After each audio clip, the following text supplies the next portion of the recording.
The views and opinions expressed on the Cap are those of the hosts. They do not necessarily reflect the official policy or position of OldMilk Media. Any opinions stated aren't intended to offend anyone. On this episode of the Cat Podcast, we react to Sugar Honey Iced Tea by Latto.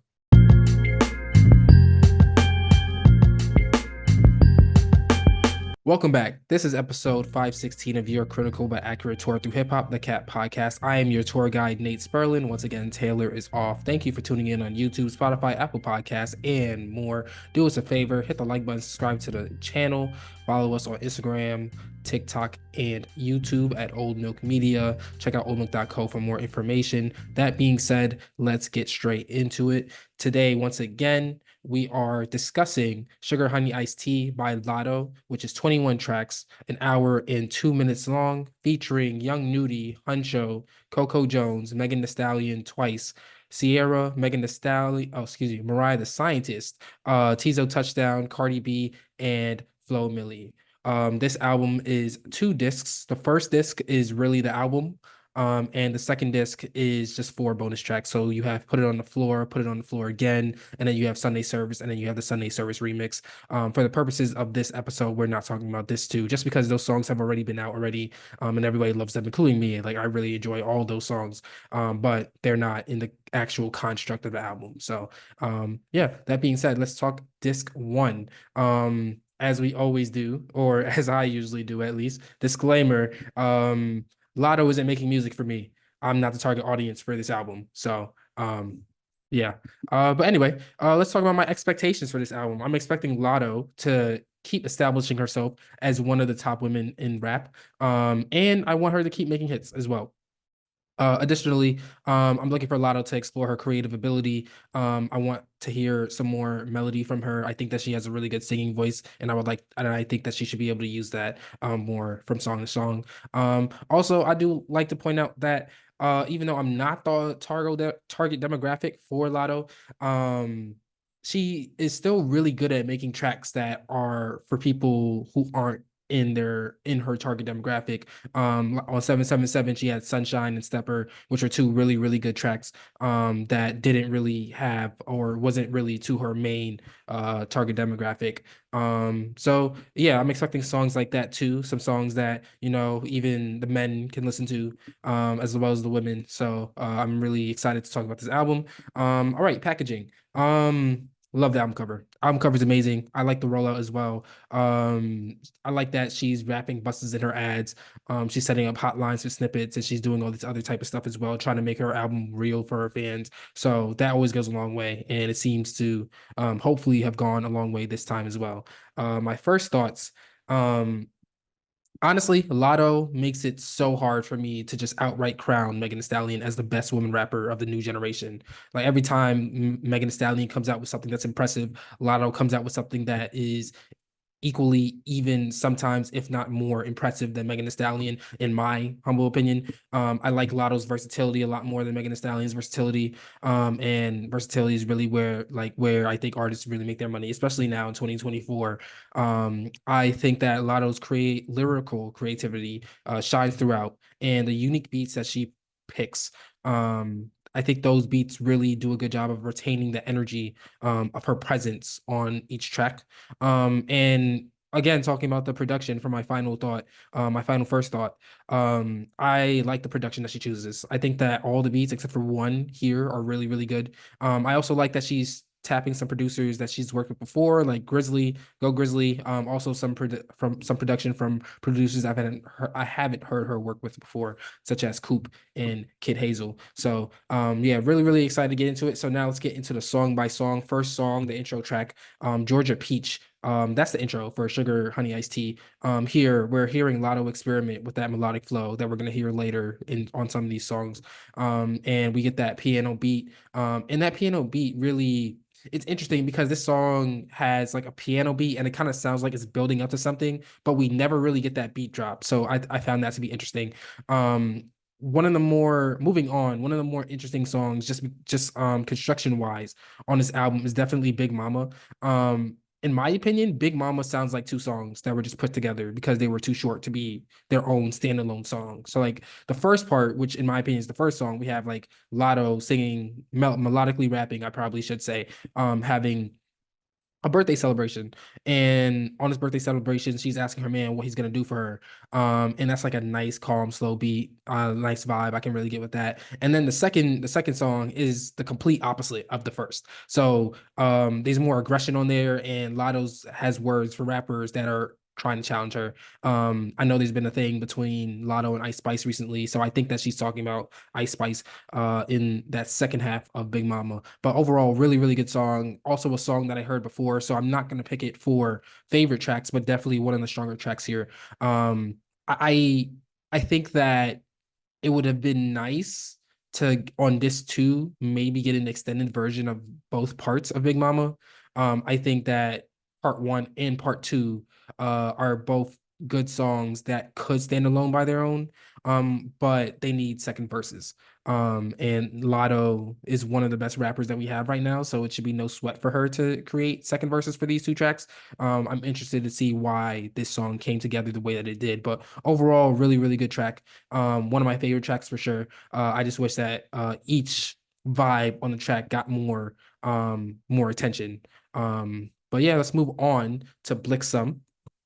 Now, Blixum, this is a song where it is the exact epitome of what I'm talking about with Lotto in terms of being able to make songs that aren't for her target demographic. So here, this one has more of a unisex appeal because here, like it's an aggressive beat. The lyrics are based around her man, and his gun. And I think that appeals to women and men in across hip hop. So her being able to make that have that unisex appeal as well is something that we don't really see a lot from the women rappers in hip hop. There's a select few who have that unisex appeal, and I think Lotto's in that category. And I think that she should continue to aim to have that appeal in some aspect on her albums going forward, because I think that's a big help for her. At least for me. For me as a listener, that helps me out, like helps me be more immersed into the album, having songs that I know are meant for me.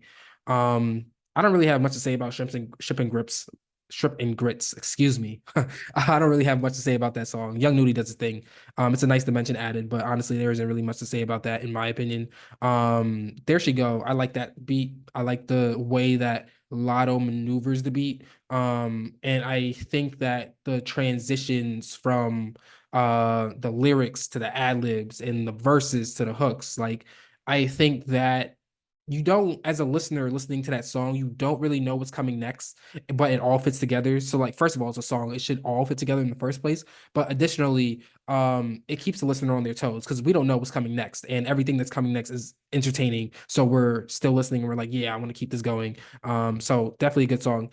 On Brokey, Lotto is basically just taunting broke people, and there's an aggressive. It's a the beat is really more interesting than anything, because like you have this aggressive bass, and then like the melody is like a calming wind chime. So it all comes together, like it works perfectly together, but it's kind of like a fire and ice kind of mixture there. So I really enjoyed that. I also like the first part.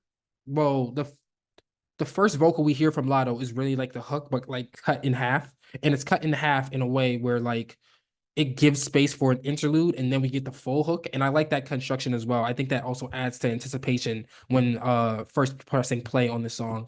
You're kind of you're curious, like you want to hear more about what's gonna happen on this song, and the song definitely delivers. One of my favorite tracks. Honestly, none of these songs are trash. Like all these songs except for one are really, really good, and I would like to hear them again. Moving on to H&M. H&M really, really good. We again, the beat selection crazy, the lyric ability crazy. On this track, Lotto's rapping about what she does to keep her man happy, and she's comparing her relationship and she's comparing that to other situations basically. And I love that when Lotto, because during the hook, H&M stands for hurt and miserable. So during the hook, Lotto is basically like every time Lotto raps during the hook, hurt and miserable, we get like some melody from Lotto singing hurt and miserable. And I like that overlap as well. Once again, showing her versatility. And that perfectly leads into the next song, which is Copper Cove, where Lotto is rapping about the origin of her relationship. Once again, we're getting some melody from Lotto. It's like a bigger dose here though, because This time on the hook, she's singing the whole thing. And it's not like just like select few words that trigger the melody. Like the melody is supposed to be for the hook. So I like that. My one issue with Copper Cove, even though it's a great song, is I don't like Honcho on it. I don't like his cadence. I don't like the flow either. I think that this song could have been served better by having a second Lotto verse versus a feature. Um, yeah, let's move on to Ear Candy. Lotto once again is rapping about how she's satisfied in her relationship.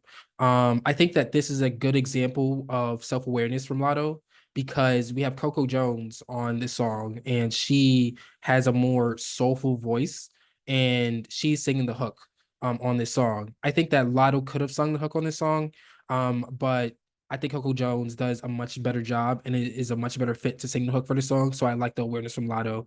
I like the musicality that shows like a good sense of her ear, of her musicality. So I appreciate that. Moving on, Liquor, one of my favorite songs. Um, the cadence that she's rapping with is kind of experimental. It's not really something that I've heard from her before. She kind of whispers. She whispers on the hook and then she whispers on like the first part of the first verse. It kind of reminds me of ASMR by 21 Savage. Um, And now that I'm thinking about it, honestly, it probably would have been cool to hear Lotto and 21 Savage whisper rap on the same song. That would have been really cool. But Lotto is one of my favorite songs here. Next up, this track that I just don't like, Squeeze. Um, it just doesn't agree with me at all. Like we have about 12 tracks before this one, and we all the tracks before them are before this one are seamless. Like the transitions are seamless. The vibe is pretty much consistent throughout. When the vibe isn't consistent, it's still complete. And here with Squeeze, we have an interpolation of My Humps by Black Eyed Peas, mainly Fergie. And that creates a sort of kind of choppiness to this beat, and I don't like the choppiness of this beat, especially after, like I just said, we have these 12 songs before it that are basically seamless. I feel like Meg the Stallion does her thing with this with her feature here. But at the same time, I think that Megan the Stallion's presence could have been better used on another track on this album.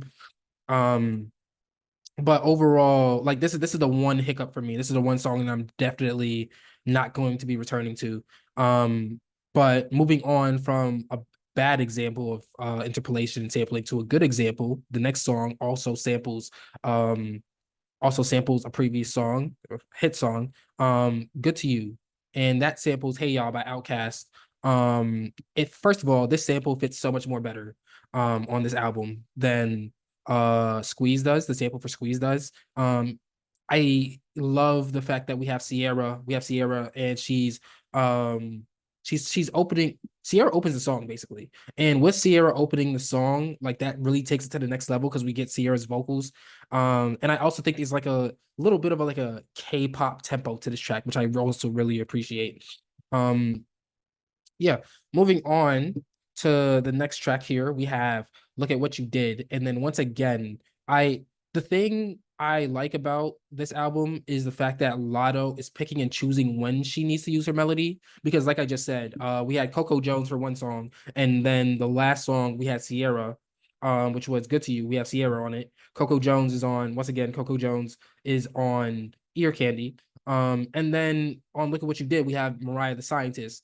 And Mariah the Scientist, first of all, the beat it builds up like from the start and it keeps building up. So like we have the anticipation and Mariah the Scientist singing and opening the song with her vocals as the beat is building up. I think that's just great song construction by Lotto. And I think that Lotto and Mariah the Scientist have really good chemistry.